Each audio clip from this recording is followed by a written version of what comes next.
views and opinions expressed in this video are those of the creators and do not reflect the views or opinions of any individual or organizations mentioned. The content of this video is for entertainment purposes only and should not be taken as factual or professional advice. Viewer discretion. Now media yuji kwetuli mwebale nnyo okubeera nga mwekuumiddeko mu subscribing, mu liking, mu sharing, ebbanga libadde ddene nnyo apoosa abadde yeewamba mukko naye twamaze ne tumugjayo mu buwambe ne tumugamba akomyewo. Naku z'omwezi 9 omwezi gwa June 2026 olunaku olwaleero happens to be Heroes Day and ndabi mu bintu ebimu bye tulina okusiima ku gavumenti na apostle Katonda buuza na ku bantu kwe kuba nti tulina ndaba Ramadan gobi ngagamba nti public holidays ozibadde bazispendingirako sente nyingi nnyo and going forward bagenda bazikola virtually nga president addressingira ku TV ne radio station ne social media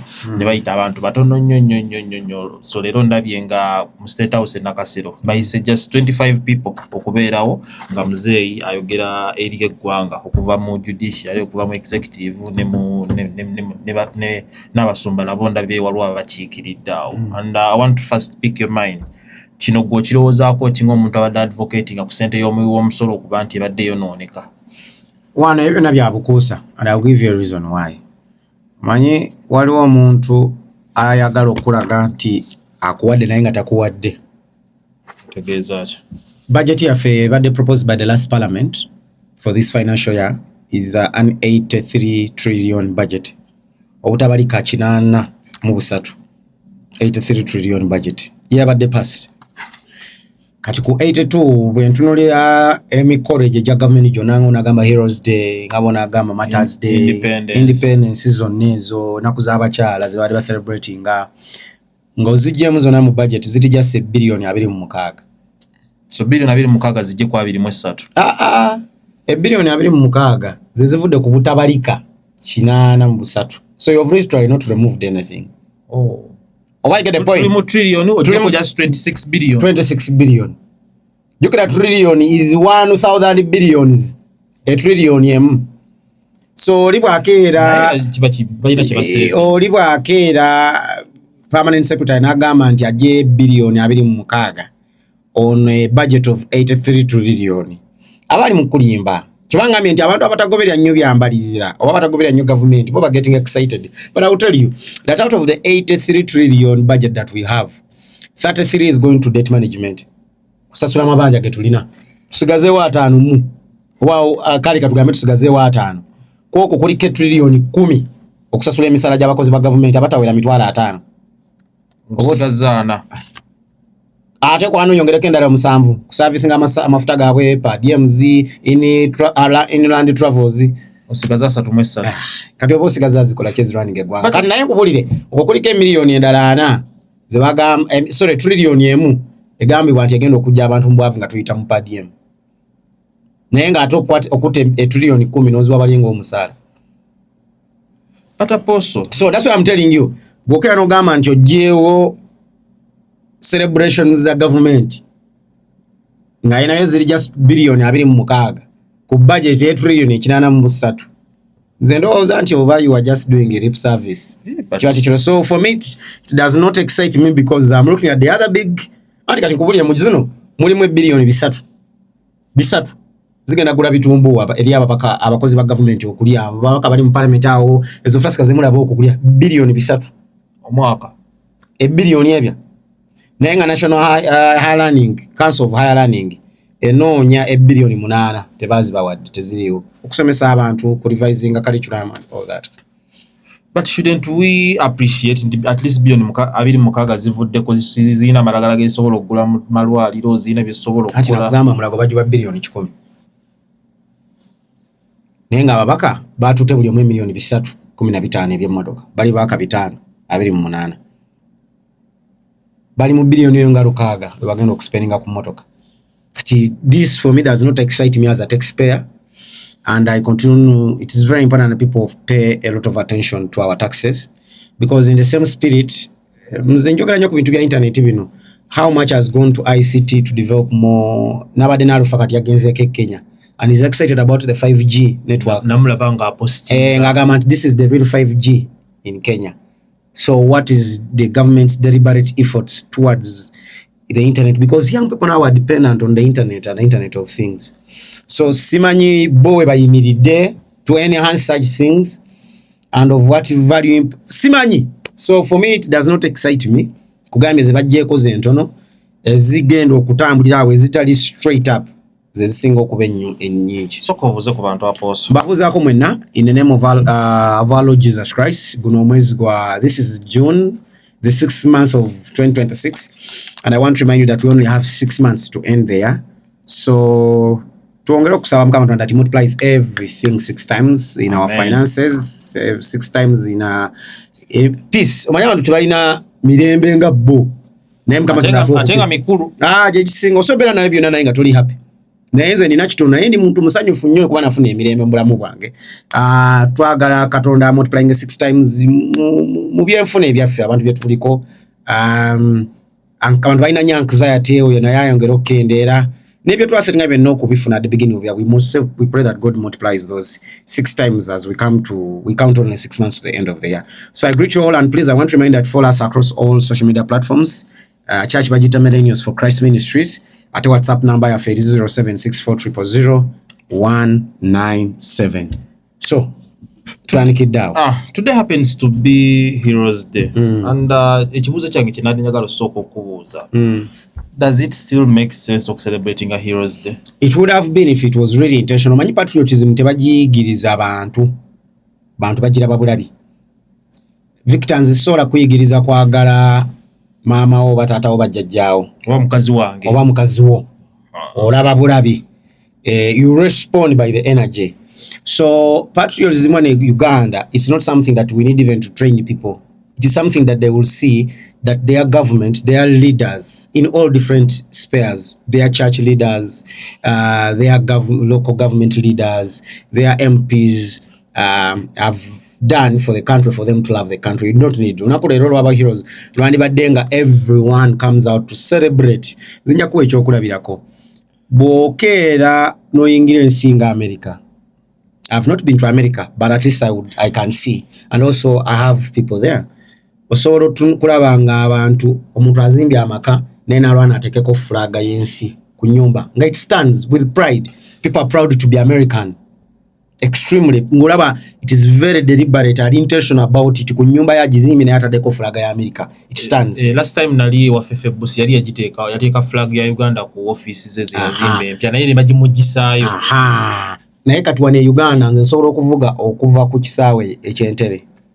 Nga omuntu nakalaninga mu Uganda muno nenvuga pake guru nga sanzeeko flag ya Uganda ngeri ku maka ga muntu okujjako government institutions or offices wosobola ogisanga nga ne ku tax just tosobola abako ka flag ka Uganda. That's how unpatriotic we've become, not because we don't love the country, but the country has not given us a reason to love it. People today love Arsenal so much. The entire world was celebrating for them winning Premier League after 22 years. Not because it was forced to them. It's because Arsenal has given the fans a reason to celebrate. When Uganda did not have a reason to celebrate. I think the country has not given us a reason to celebrate it. That's why I've told you that omuntu buli omu has to speak for themselves. Today for me in church omuntu asolo celebrating that's why it's naming nnyo muntu akwata pastor we namuteka ku simu ye nga wallpaper oba nakwata kifaananyi kya pastor we nakiteka mu office ye, because tomanyi birungi muntu oyo byafunye mu pastor we oba kitegedde. Tomanyi birungi kyaki ebyo emutuusizaako. Kati ogenda omulabanga akitaddeko nga teri akibukase nga yakwata ekifaananyi kya pastor n'akiteeka ku wallpaper, nga yakwata ekifaananyi kya pastor n'akiteeka mu nnyumba ye, yakwata sticker ya church ye n'agiteeka ku mmotoka ye, because gwe tomanyi birungi byafunye mu kanisa. Bwakuva mu mubuulizi oyo yafuna essuubi, yafuna obufumbo, yafuna amagezi, yafuna emikwano nga byonna bijjaawo. Kati until the country gives us those reasons, tugenda mala ebbanga ggwanvu. Olunaku lwa Heroes Day is simply a day for people to go to their farms, to be absent from office, not to celebrate people. not to celebrate the people that have stood for this country, because probably the country has not given us a reason to celebrate. It is not something that you train people. Teri akuyigiriza kwagala mama wo, teri akuyigiriza kwagala taata wo, teri akukiriza kwagala baganda, era teri akukiriza kwagala mulimo gwo. Naye ebintu bino buli webikuwa the same energy that you're giving them, you naturally love them. Ofuna reason ebyagala. You get my point? So probably Heroes Day looks like another day for mourning, because Ugandans have not received the reason why they should be loved. They should love it. Zabadde ndaba mzachwe nemuzira nyangambanga. Edo kugenda ku universities ngogeza ku government scholarship. Government yali yakusasula. For you to be motivated to stay in university, so they would pay you. Today the government is failing to pay intern medical doctors.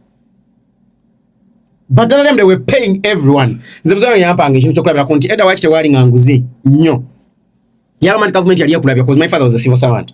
Nama yali yekulabirira ng'omwana. Era ffe taata yatusomesa nga Nalebo njagala obe olabirirwe ng'omwana. Because that's what government did. Government ngekuwa emmotoka. Ekuwa ennyumba. Government ekusomekesako abaana ng'era qualifies scholarship agifuna nga yaayo. Ekuwa medical insurance nga it looks after you. And this is not only at a certain level. Nga tubade kati nti kati judiciary ekera ne benefiting parliament ekera bino byali byabakozi ba government across the board. The moment you qualify, babelanga ne quotas, tukoze tuwulira quotas, nti quotas z'aba doctors, z'abasirikale. Oshage nawe ekibuli nyina zenda bawo. Bibyaberanga. So ng'olabirirwa the moment you work for government.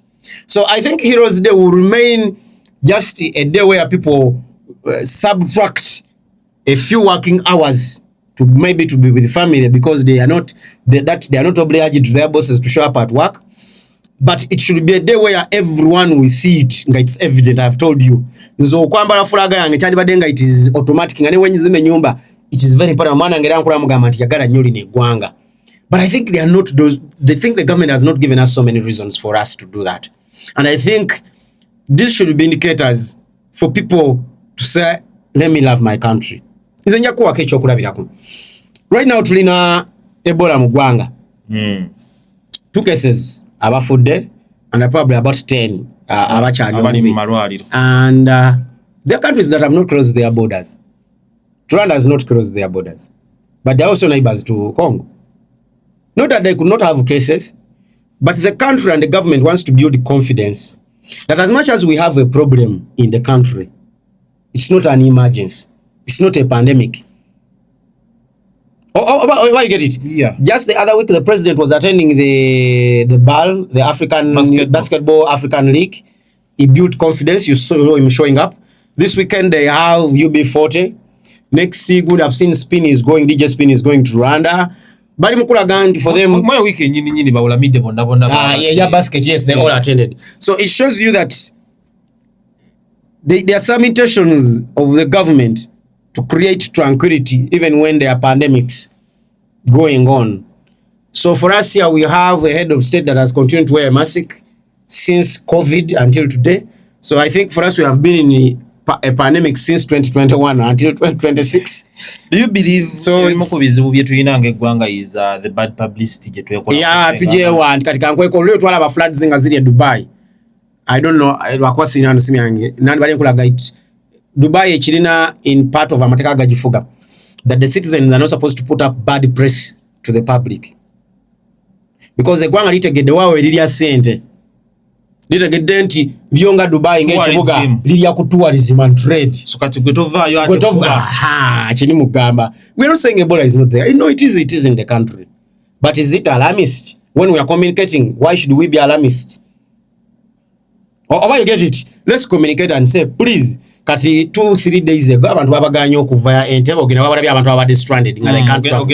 Yes. Now, just imagine if we today wake up in Dubai and China, where we all get our trade from, all our businesses are Uganda zonna tuzijja China. Last time I was kati China bwekera ne tublogera ne gamba teri muna Uganda je China. That means we will not have goods and services. Bana Uganda banji batanisosaza mu visa zaawo. Loli Joshua Baraka yalina tuwajera Canada.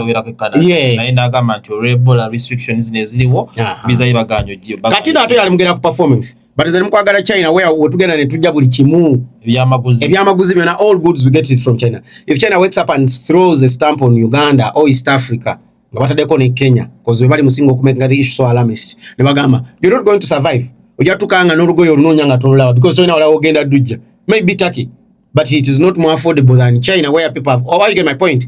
So we have a problem, but should it be alarmist? I think not. So Trino kumangami nti Rwanda yagalawo border I think a month ago. They've not even mentioned it that they've closed their border with Congo. Toina la woina chisanga. But I'm sure that even the president has come out to build trust within the population.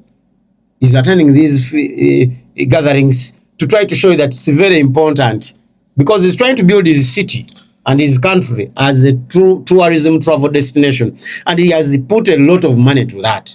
So he has to be deliberate with the media. So the media has to be not to be censored, but has to be intentional, because what government doesn't want to come out, it will control.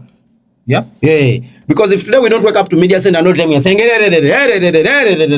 no one will know, because all these media organizations are waiting upon what media center is publishing, what Ministry of Health is publishing, for them to come and expound, amplify the communication. So na media nazigenda kujja bali bikibabaziwadde.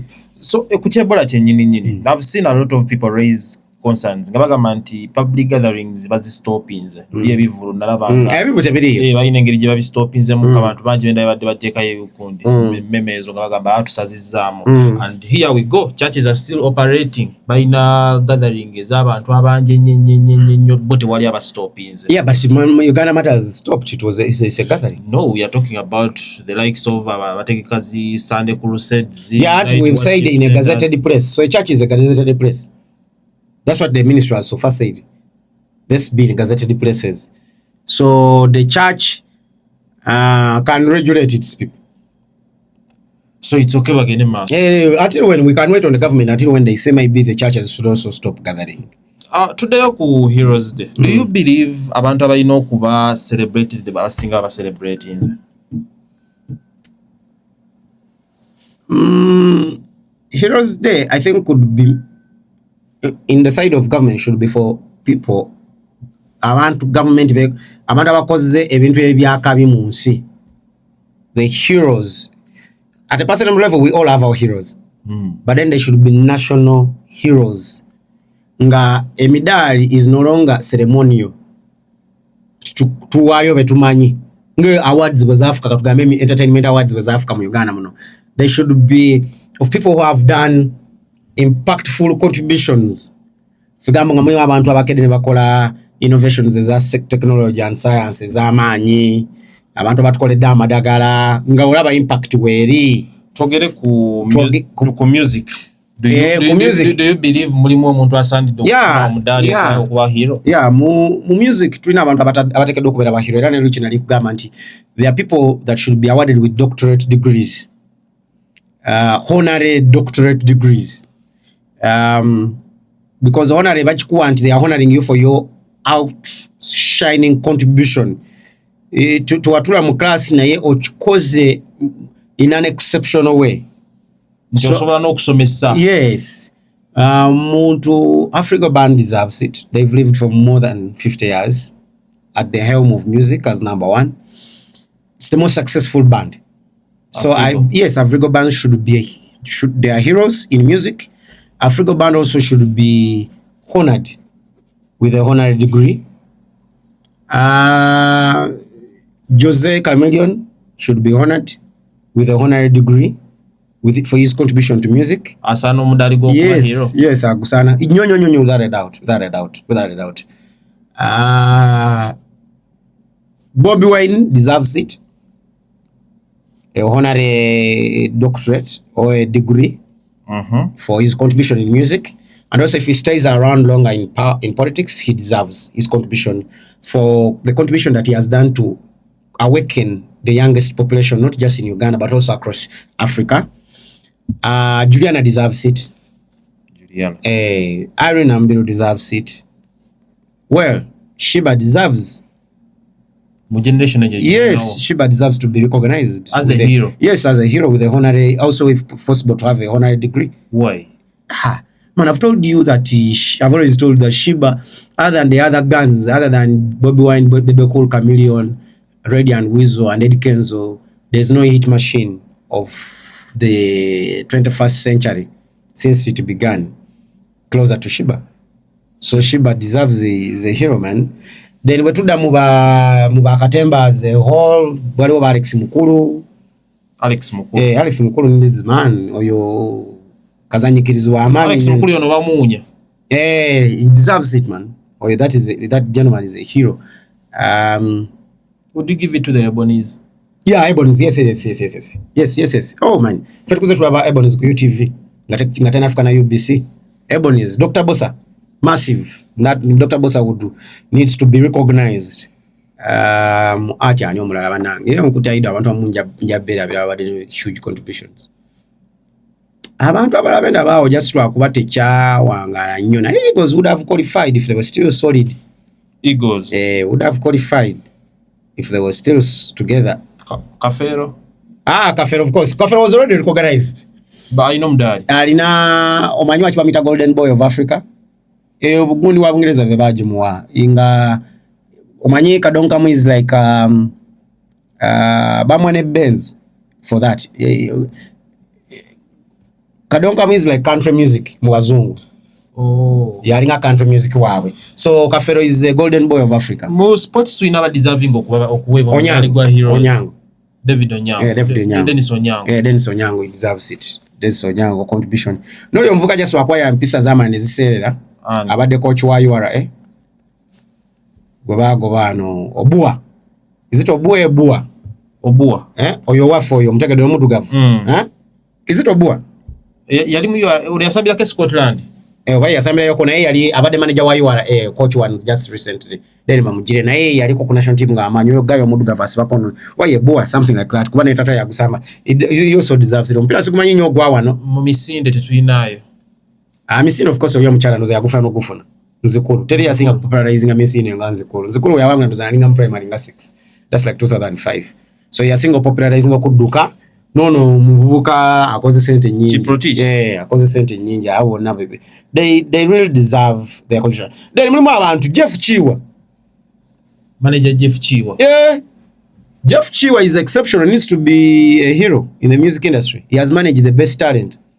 Talk about Chameleon, Reddy and Weasel, Sheebah. He deserves. Oyo kati actually nemu honorary degree ba ino mutekamu. Jeff Chiwa. Jeff Chiwa ino belama inofuna yo degree wano tuwa tukadenga. Abantu boyagala okuwazi honorary ba Jose Chameleon ba Sheebah. Jeff ino jumwa. Jeff ino jumwa. Mu bategesi b'ebivulu Abitex asano kwa.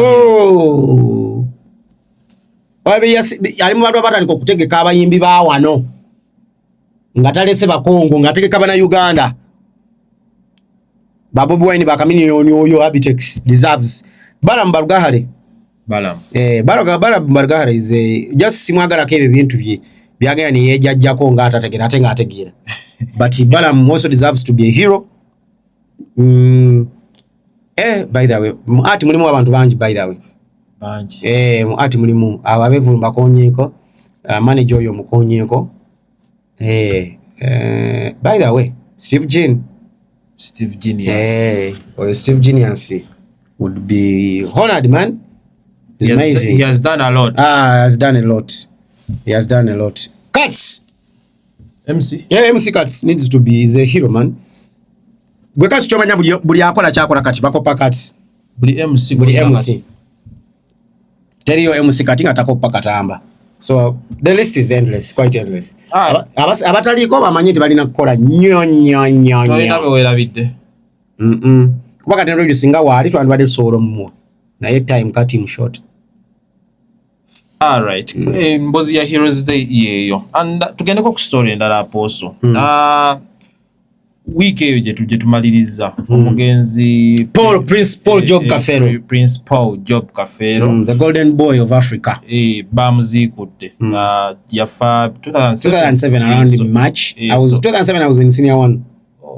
2007 we luyimba lwa kapapa lwe lukubira Ronald Mayinja wakubira I think Africa oba tuli ku bunke I think Africa wamukubira kati ni mukutwala we back 2007 wabakubira oluyimba lwa Double Bed Mazongoto Dr. Hildaman big song gwe mwaka ogumu ogwo Bob Wine lwakuba oluyimba lwe bayita abalungi balumya gwe mwaka Bob Wine lwakola oluyimba akalamu ke bakyasinza okubeera akamanyi akakabirita KMTN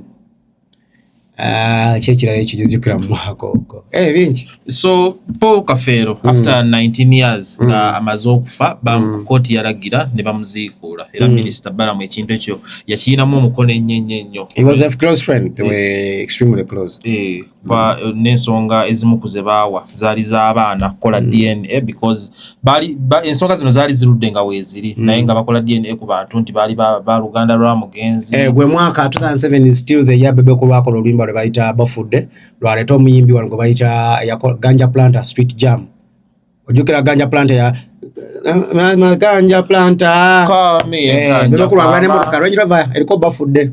Bagamba Bafudde 2007. Yes, so omugenzi bamuziikudde era ne bajjayo ku bimu ku byasigalira bye ne babitwala mu laboratory ya police and bali bakola DNA. So after I think 2 weeks zigenda ba results zifuluma bayise buli muntu yenna alowooza nti mwana wa Paul Kafeero era bangambye nti lisi yaddeko abantu abasukka 20 abagenzi ne bakola ku DNA and nkaggo omuntu yali following ennyo Paul Kafeero is my best artist namwagala nnyo. Kino kirowooza coach. Prince Paul Job Kafeero is my number 1 artist. Mu Uganda nina abayimbi basatu. Prince Paul Job Kafeero, the late Moses Radio Sekibogo na Kintije, owokusatu ye Zawedde. Bayimbi basatu bakyasinza okunyumira. Owokuna so oteekako Irene Namubiru.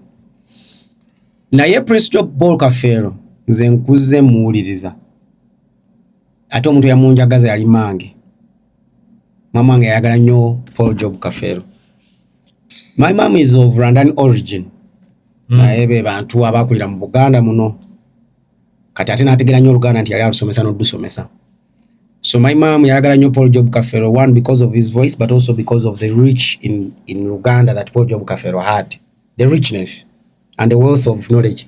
And I remember my mother used to play nga kuandika lyrics ezo nga azanya cassette bw'apoozi nga bw'awandiika bw'azanya bw'apa yes she would do it, then after that she would sing it for you and that's how I learned Paul Job Kafeero's music. Then I would ask her ebimu of course kati nabyera naye nga mubuuza nti yali ategeeza kyate ebimu nga so yabitegeera comprehension ku myaka ginaliko naye she would try to share and as Paul Job Kafeero mulabake waffe lumu nga zze my mom used to run a restaurant katika Paul Job Kafeero yajja ku kyalo kyaffe yajja n'alya ku restaurant yaffe kuba yali akabi.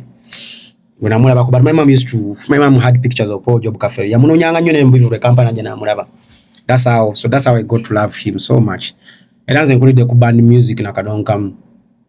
But Paul Job Kafeero eranze kinda ganti ba genius tebezaala. Nga bwe nabagamba na ruli. Ba genius tebezaala. Nti mu Paul Job Kafeero mulimu muntu mu baana bete muli agena yimba nga ye.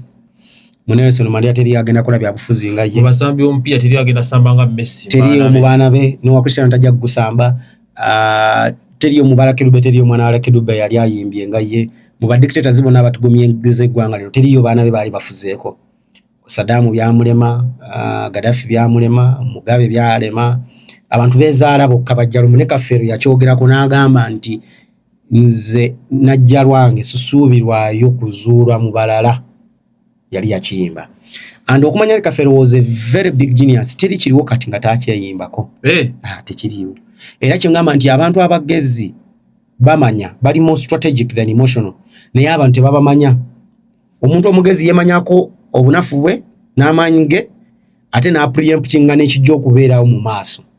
Kati Kafeero yamanya amaanyi ge we gaali n'amanya n'obunafu bwe era n'ayogera n'ebiribeerawo. Kuba obunafu bwe bwali mwenge era yabwogerangako. Ng'akimanyi? Yes. Kafeero obunafu bwe yatya nnyo okufa era yakwogeranga.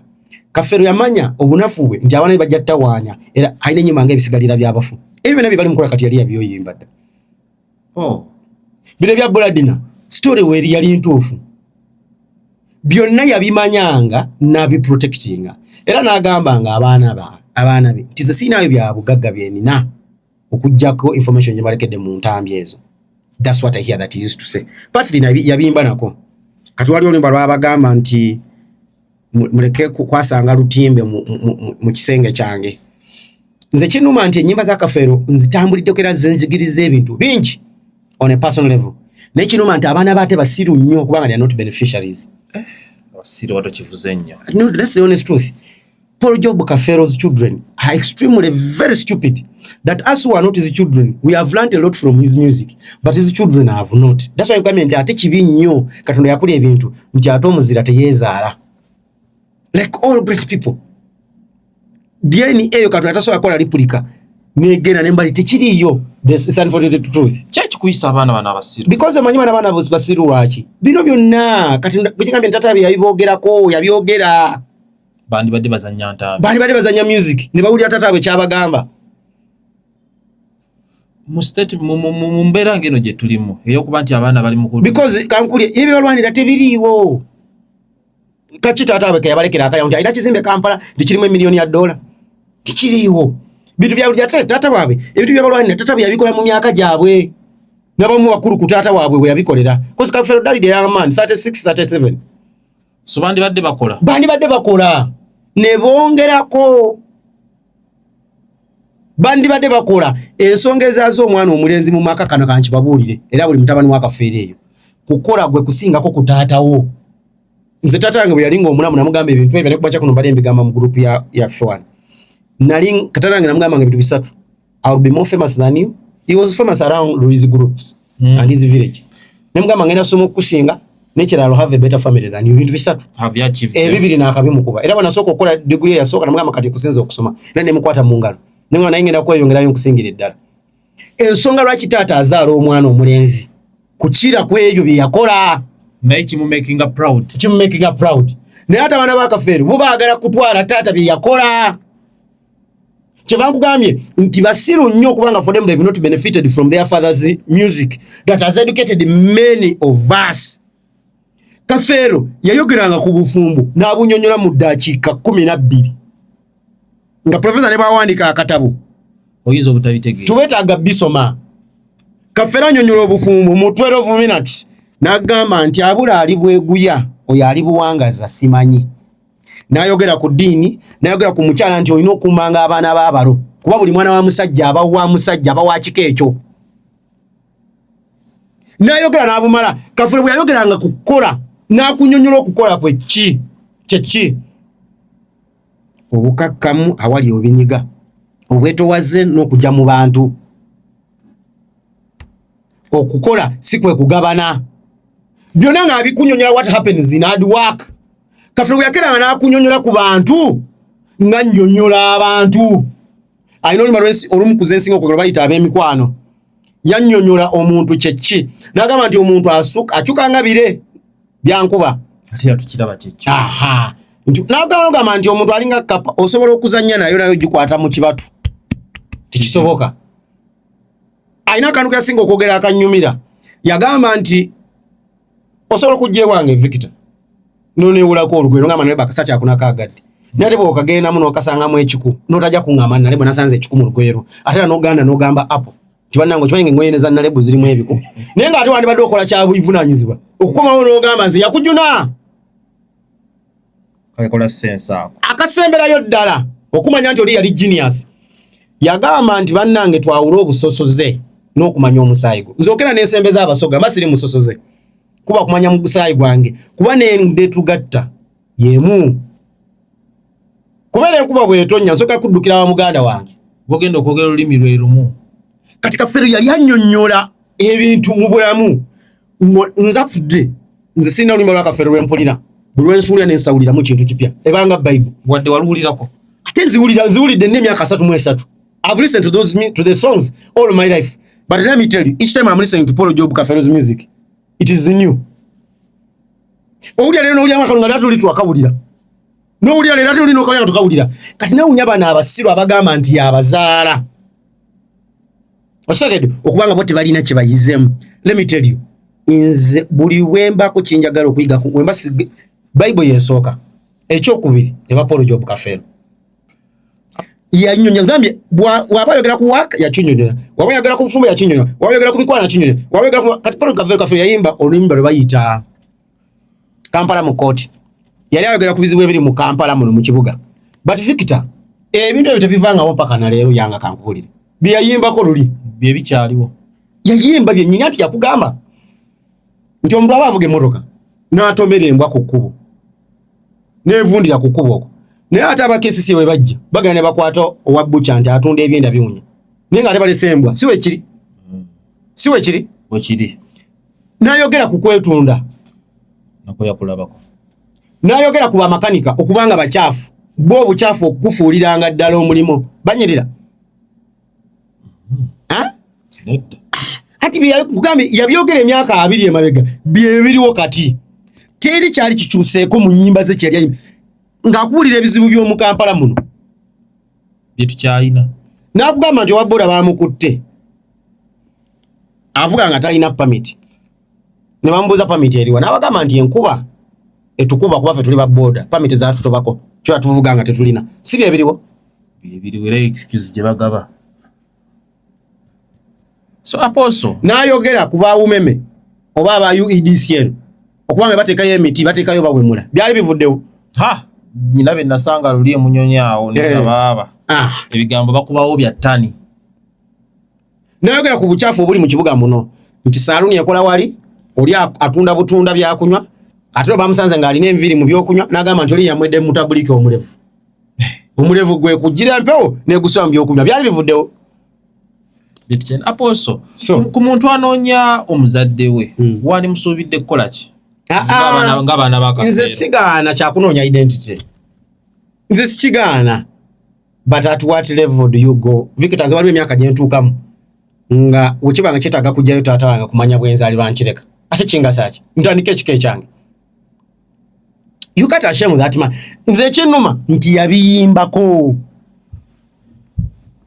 so tokkirizigana kyakuzifuula Kafeero baagala kulwanira biriwo tebiriwo those are just poor children who are afraid to do anything for themselves poor in the mind not poor and tebalina they have poverty of the mind nze ngambye ate taata abe yabiyimba byonna kyekinnuma nze kugambye ekireetera okuzaala omwana omulenzi to do more nze sirina olunaku lwengenda kenda ntunde bya taata wange nyongerako lwakirimbeeka n'ebibeerayo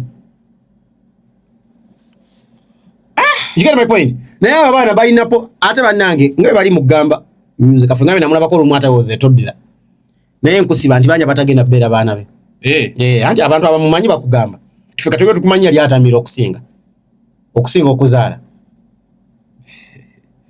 bwekyali ne ku radio abantu balozanga nti radio alina abaana bangi naye nga tabalina koze omuntu omutamyevu obudde bungi amala yeebase aba tabaliiko ebyokwegatta tabibeerako kati ne principal Job Kafeero bwali bangi bagenda owandula ate tugenda batawabukira wali oyo gwe bayita Swazi oyo yasinza okukola efujjo ndaba beefaanana kufa yafaananawa Swazi afaanana taata we okay so okweconsuming the body is bad yagamba nabulungi ti ekika kyaffe kinene kiwerera ddala naye tumanyiganya abatono ddala tufunengayo obudde tutuule twogere byonna ebintu yabyogera nga kyategeeza nti ffe abagata taata ne maama naye tuba tetugata taata na maama naye tuba nga tuva mu kika kimu tukufa mu bloodline emu nti ya Paul Job Kafeero tutuule nga twogere nkugambye nzibaire ekinnuma ti byonna yabyogerako but byennyini ate baabakira binga nti yabazaala yalekera entambi naye ate kati kankubulirako ate akasemba yakagenda okukusanyusa okumanya principal Job Kafeero was a genius alina ekintu kyayogera mu luyimba lwa Bladina n'agamba nti kiri kibi nga musaayi mwebolereze omwana atali wa mu famire gye wamantuka amawanga ne gasamaala abo bawulira nti yazadde mu mwanyina yakubye ekitaawe byonna ebyo ebyekisiru nga kyategeeza nti gwe omukazi bw'akera n'akusiba omwana mu famire nga si woomu era ogwo omusaayi nti guba mubi nnyo guba mwebolereze kati bano abaana basobola okuba nga ye Kafeero yategeera nti beebolereze kyola bali mu kukola ebyekisiru kuba byonna yabiyimba so bano bayinza okuba beebolereze ng'omusaayi guwamamantuka nga bwe yakyogera amawanga ne gakola ki ne gasamaala mulimu bayita ebisigaliro ebyamafu ebyabyogera nti okeera ne bakujjayo naye nga kiki nga tekiriiwo. Yayima nti musaayi gwange nsaba twogere. Bo baganya okwogera. So they learned nothing and forgot nothing. Those foolish children. Aya, nga tugenda mu kumaliriza. Togereko katono ku ba ministers. Wiki emu. The 32 ministers, 4 were denied, 33, 4 were denied because of dual citizenship. One is incapacitated or disposed. First lady is indisposed. I know they mentioned it is on record. Okay. Kuliko nalabeko wa Foreign Affairs Ambassador Adonia Muganga Shates Kutesa. Walone umulali wa Foreign Affairs ku international kundi zenyini ezo. So what could be your take? Ma ministers lulina laba Prime Minister nga movies emotion tibagala kuongezako ne ku namba yaba. No, just the special nga gundo rele ebyanyongeze na iba movies emotion to legalize what they want to do. Bwekibera naye bayisa motion to just legalize kye baba bagenda okukola oba kye baba bakoze. Oba kitegedde? So well, the law is clear. If you have the dual citizenship, you can't be a minister of Uganda. Aren't we missing out on people abayina ability? No, the government is trying to just look at the fact that where is your allegiance? Where is your allegiance? Because you will have conflict of interest. You were Ugandan but also a Canadian. You were Ugandan but also a Rwandan. So where is your interest? What if you're going to use government resources to spy on the Ugandan government and take it elsewhere? Because you're also serving the other government. Ate bano bonna teri asobola kusaza mbutuze we mbayagala Uganda tekiriyo. You also just a fool to do it. Tebagenda kikono. Tebasobola because they have families the other side. There are more benefits the other side. Kati omusajja akerasa zeemu obutuuze bwa Canada obo bwa UK obo bwa America mbafune kiwano wa minister bumugase ekine family. Do you have better medical care here? No. Do you have better transportation? No. Do you have better education here? No. Do you have better retirement benefits here? No. So there is no person who is going to do that. So bagenda missing out minister. There is a reason why they struggle to get benefits of the other countries and not Ugandan benefit gone. There is a reason. By the time some people can travel and get elsewhere and come back to Uganda, by the time someone wants to be a citizen of another country, they've seen it better the other side. Bamba yizo baba chikola just rabo to bagenze kusoma. People have seen it better. Just the chiro nyisa ndi professor anga ate Dr. Muganga bamulumye nnyo. Bamulumye. Wa minister bamulumye nnyo. Manyi lwaki? Zibona nabye Dr. Muganga nga akaaba. Kyampadde kyakulaba kimu. Lwaki alumwa nnyo okuweereza? Talumwa kuweereza. Kikira alumwa olw'ensonga nti eggwanga lye liganya omukkiriza nti mu Uganda. Ndaba nti ali mutulaga nti alumwa nnyo okuweereza. Teri bannanga okuweereza mugugu. Victor gwe ne bakera mu famire yeewaabwe ne bagamba nti gwagenda okusika tosobola sanyuka. Kwaba bakuwadde obuvunaanyizibwa bungi. Babugase already bwobadde nabo. Gwalina okuba meeting, wabawo ekiganye gwalina okunoonya ssente okikole for the betterment, gwalina okuvuga, gwaba gwavaafuza driver. Buli bakuwa obuvunaanyizibwa baba kuwa olina tobusanyukira because baba kuwadde kusavinga. Naye ate dokita ye weyamisinze okusavinga okuweereza eggwanga lye ati kyamulumye nnyo nakyewuunyiza kuba bwe bakeera bakuwa obuvunaanyizibwa nga tulokirabye nga opportunity kulya nga kituufu it is service kyandikulumye nnyo n'ogamba ate kati banaye bagenda kunnyongera ku kino already ndi vice chancellor naye kale katwogere ku Malaala gye yagenze yina atwaga ebijja nanti abalago nti Uganda gabadde wabiri lya taata ne lya maama naye kati kankubuze ku bijja wasobera Malaala abiri okuva mu 90s paka kati kanyumbule baafa dda naye na leero waliwo babiri nedda maama we bamuzise mwaka guwedde. It's okay. Koli taata yafadde mu 1998. It is okay. Na leero baliwo babiri bokka. So family erimu abantu babiri. Talinaako baŋŋanda ze. Kyaka tebannafa. Kati tunaamanya tutya. Tinago twagenze wali n'amanve ne tufuna abaana abagakola ekiro. ate kasa buli lwolaba Frank Gashumba nga ali mu kintu omanye script tegwa oyo muvandimwe buli lwomulaba mu script Bula Frank, it is very bad. Omanya abantu bashetinga nabo building a credibility or not. Ntubakira kubaje de basanga na aposo. They just know that you are a righteous person. Obo ina trust. Naye obakira de basanga ne musafi. Kiwate kigwa. Kati just kineunya ku Dr. Muganga nti okuweereza kwa mulumye nnyo bambi. Nenga ati anibadde akweralikira ndibanange bampadde okuweereza ate olode n'emirimu mingi. Nze namaze n'ekitegeera. Naye n'ekyo ekyebijja nalabye nga kyali tekiri necessary. Because wetwanga kukijja tulinako amalala abiri nga tekuliko bantu balala baafa. Brings a question. 2. Script right ono amukyusa. Muvandimwe munnamute. Plus, but the president wanted to do one thing. He wanted to balance the question of Rwanda and Uganda. Jukira Muganga mu 2021 2022 bamukwata nti bebamu ku bantu abaspying. So I think the president wants to strike a balance. Wanted to strike a balance. Kuma na ministry ya internal affairs. Natenze Muganga bandi bali bamuwa education ndaba jate kusinga. Because nze nabadde hati nyonyonyo kulaba nga bamututte erije tutagenda mu benefit nyonyonyo. Bamu education. Alaze competence mu bya education. Wabulanga adda nyonyola ku AI ola transformation gyakoze ku Victoria University olaba engiri. Bale Muganga simina ko buzibu byakola byonna. I am a big fan of his the way he approaches. Yes, nze just dabanga placement ye yabadde enchamu. Nteri mu internal affairs yamutadde. Nenga dwe bali ba presinze ko bulungi anti wakutowa health eyalwanyisa ne covid wano n'atu maintain abulungi ate n'omutwala mu ICT. Chief whip. Anti yasoka mutwala mu ICT. Kelele ne ba ku internet. Kye kikulaga anti ono omutabanyi yabikola. Se ono. Because oli omukulu mwennyini taata akimanyi nti omuntu abanga si MP tasobola kuba whip kuwipinga abantu nga ate is not a member of parliament.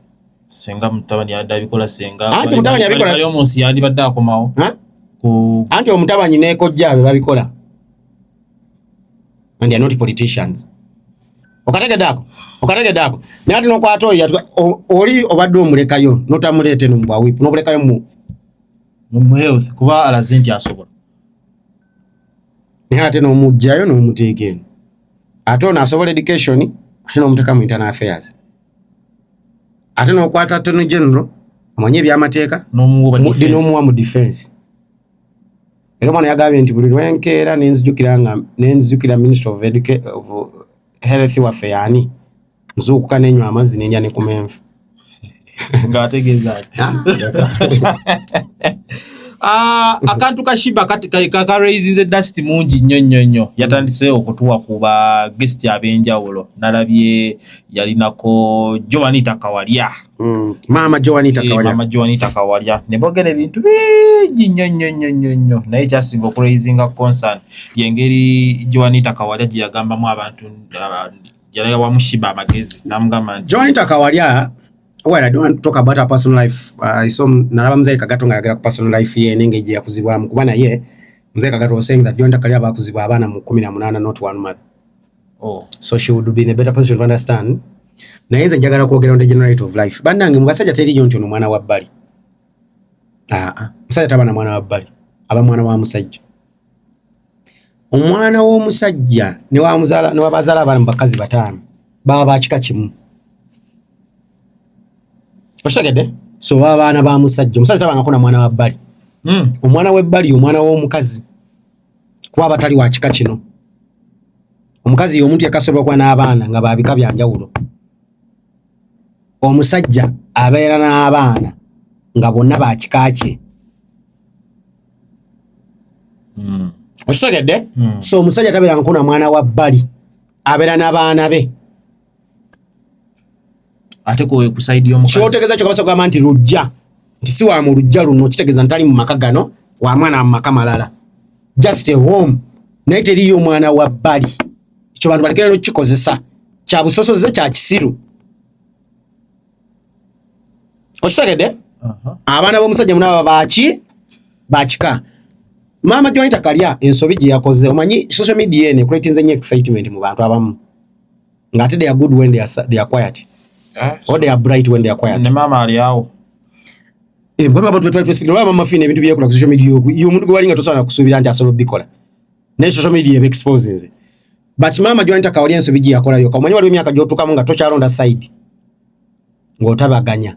You look for peace, not sides. And I'm going to explain it to you. Yanga. Nze tata ngo waliwo ekintu kyaliko ewaka eyo ewaffe.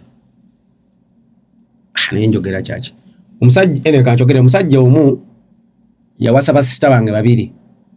Omusajja omu. Naye tata wange teyalondawo side. Byakola ki? Ngero omusajja ono bw'amuyita tutabaganye agenda side eno. N'oli muwala we omulala bw'amuyita n'atuula. Si kibi. Mulimu emyaka gy'otuuka nga si gyakulonda side nga gyakuteekawo mirembe. Kankuwa ekyokulabirako ekirala. Omuntu akeera n'abeera n'abaana, mulimu abaana abatazaalibwa mu maka omwo nga bw'olaba Kafeero. Nga mikwano gye we muli nga muli bakulu nga bapapa bamisaki nga bamuzeeyi Kagatto. Ne bwe muba mumanya ekituufu nti kituufu Yanga tebamuzaala tava mu Kafeero ono. Mukisirikira. Not because si kituufu. Naye kuba emyaka gye muliko gyakuteekawo mirembe si kuba mutuufu. Ng'omanyi nti the moment lwenkera ne ngamba Yanga nti kituufu Yanga si wa muno. Ogenda kuletinga olutalo osobola okubeerawo n'emyaka 3 mu maaso nga mwe mwakola ki? Mwafadda. Kati maama gyo wanita kali emyaka gy'alimu si gyakuba mutuufu. Ye abadde ayagala kuba mutuufu. Nerabira nti emyaka gy'alimu gyakukulyatinga peace. Harmony.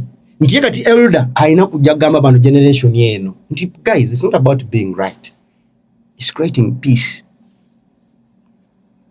Kuba omusajja omwana gwazadde kati gw'oyagala ove mu maka ng'omusajja akulabirira ng'olidde olina abaana be, because waliwo okubanga osobola okugumiikiriza other than okutandika ekipya. Okafunako nebayo abantu nga yalowooza nti alina funa kipya mu kifo ky'okugumiikiriza. So emyaka gya joint akawalya si gyakuba mutuufu, gyakuba tranquil, great tranquility. So mu statements ze weyayokyezza ye kwagala kulaga nti kati olina kwagala na Sheebah kalungi nga toli kwagulunga na ya muzaala naye kibawula wano.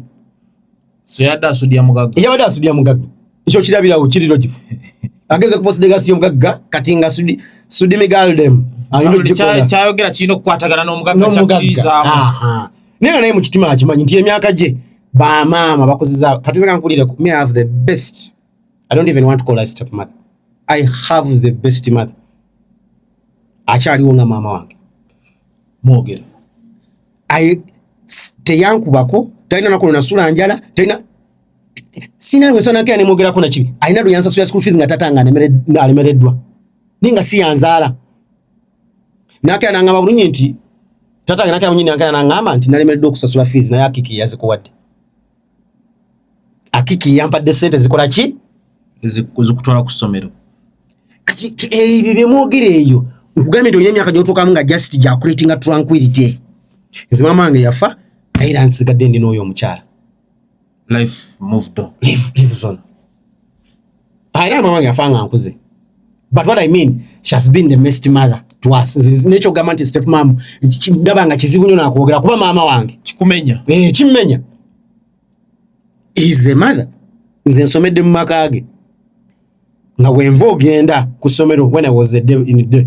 Until when I joining a body. And when I found boarding a morning, I jembe kwa isagara gena ze gena bere mchakwa manga yali mcharo. Kasagara gena bere mchakwa njagala mbere mu town. Gamete yanku bako sasula konjala saga na kujja njabi wako taina na kuluya.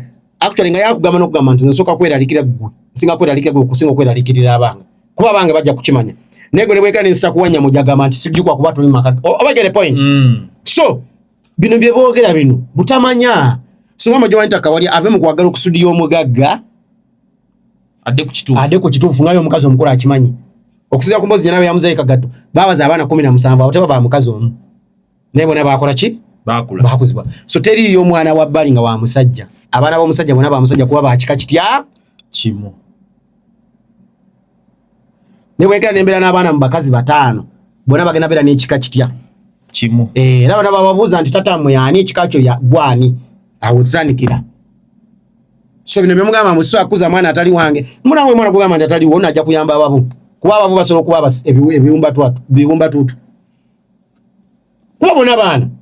Ate abaana babbaawo olina bakuuma kyoli Kafeero yakugamba nti obwana bw'abalungo obulera.